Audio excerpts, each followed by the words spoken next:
on the topic of synchronicity, Jake, I wanted to talk about this video that I think it's probably one of the most recent ones that has come out, showing probably one of the most baffling cases of synchronicity, in my opinion.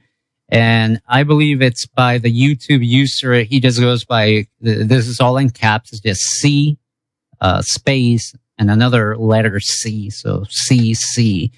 And he did a video in which obviously one of the last places that Elisa Lam was seen at was the last bookstore, which I guess that in itself is a bit of a strange title in, again, the context we find ourselves in. Yeah, definitely. And there's a few synchronicities attached to that itself. I don't know if you want to talk about that. Basically, this is totally crazy, by the way. Yeah, you explain that. Yeah, no, this is the crazy part. So apparently this YouTube user went in and checked out the last bookstore website. And when he was looking for the registration information for the website, he found that the last bookstore uses a service called registrantprivacy.com.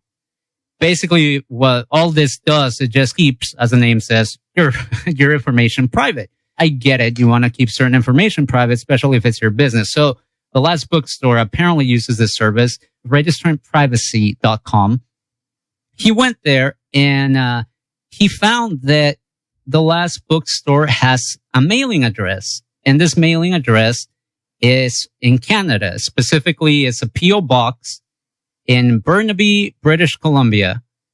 And he took the zip code and this address, which is, and folks at home are welcome to try this. Once we post the interview on our website, we'll link that video as well for anybody that wants to check it out. But you take that zip code of the last bookstore, which is the last place that Elisa Lam was seen. You take the zip code V5G space 4S2 and you put that into Google Maps. And when you hit enter, the pin drops, not on a street, not on a building, not on a post office. It drops inside of a Forest Lawn funeral home, or the Forest Lawn Cemetery, if you will, in Burnaby, British Columbia. What made this creepier was the fact that this is apparently the Forest Lawn where Elisa Lam was buried. And so crazy.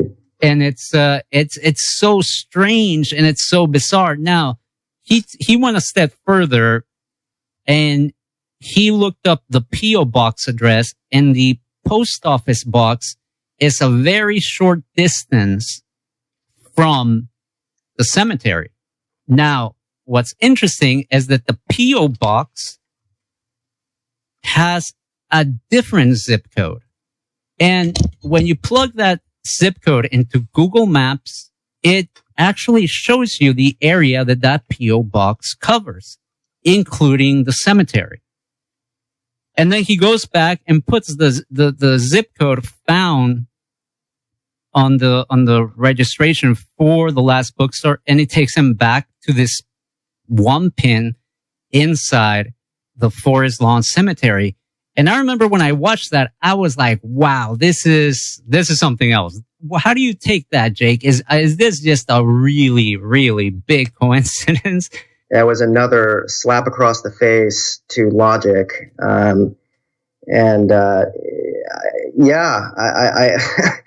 really leaves you speechless, doesn't it? Like, how is that possible? And here's another one. I'm actually just found this one. So the Tuberculosis Research Center, which was doing a large amount of the research on that tuberculosis test, happens to be located at the University of British Columbia.